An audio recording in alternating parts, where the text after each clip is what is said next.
வந்துட்டு கால் பண்ணா அட்டன் பண்ணல. ஐவிஆரும் வேலை செய்யல. வேலை செய்யல. ஆமாம், நெட்வொர்க் ப்ராப்ளம் தான் வருது. இப்போ சமையலே செய்யலைன்னா அவ்வளோதான். இப்போ ஹோட்டல்லையும் லிமிட்டடாக தான் சாப்பாடு தரேன்றாங்க.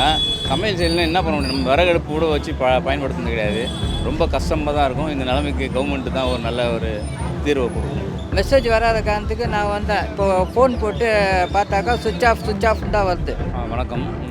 காலையிலேருந்து ஃபோன் மேலே ஃபோன் பண்ணியிருந்தோம் இந்தியன் கேஸ்க்கு. காலையிலேருந்து ஃபோனே எடுக்கல, சுவிட்ச் ஆஃப் தான் வருது. அப்படியே வந்தாலும் இந்த தளம் வந்து வேலை செய்யலைன்னு சொல்கிறாங்க ஐவிஆரில். ஆனால் நேரில் வந்து புக் பண்ணலான்னு தான் இங்கே ஒரே கூட்டம். இந்த போர் பதற்றத்தினால இந்த மாதிரி இருக்குது.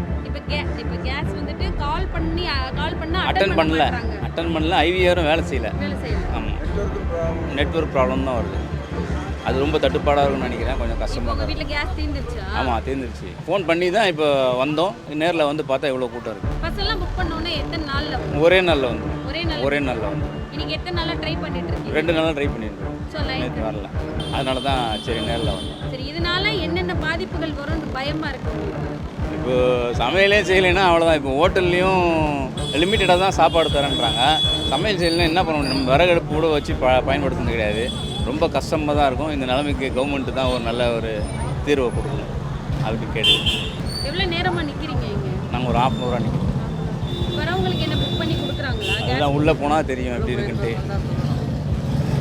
உள்ளே போனால் தெரியும் எப்படி இருக்கு. நான் புக் பண்ணி 2 நாள் ஆயிடுச்சு. சரி. நான் புக் பண்ணி 2 நாள் ஆயிடுச்சு. எல்லாம் ஓகே ஆயிடுச்சு. ஆனால் மெசேஜ் வரல.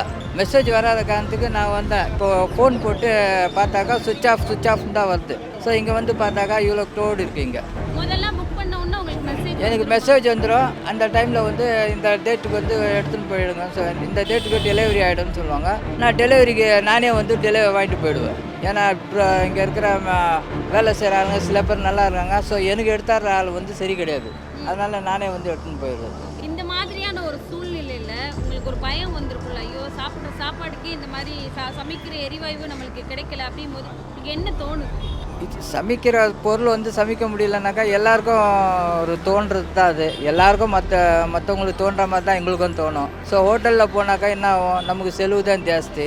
ஸோ வீட்டில் சமைச்சு சாப்பிட்டாக்கா நமக்கு இப்போ இருக்கிற வருமானத்துக்கு வீட்டில் சமைச்சு சாப்பிட்றது தான் நல்லது. ஹோட்டலுக்கு எல்லாம் போகிறதாக்கா வேஸ்ட்டு தான் நமக்கு. இதுக்கு அரசாங்கம் என்ன மாதிரியான நடவடிக்கை எடுக்கணும்னு நினைக்கிறீங்க? இதுக்கு நடவடிக்கை எல்லாருக்கும் மக்களுக்கு நல்ல முறையாக பாதுகாப்பாக ஒரு நல்ல செயலாக நடக்கணும். அதுதான் நான் விரும்புகிறேன்.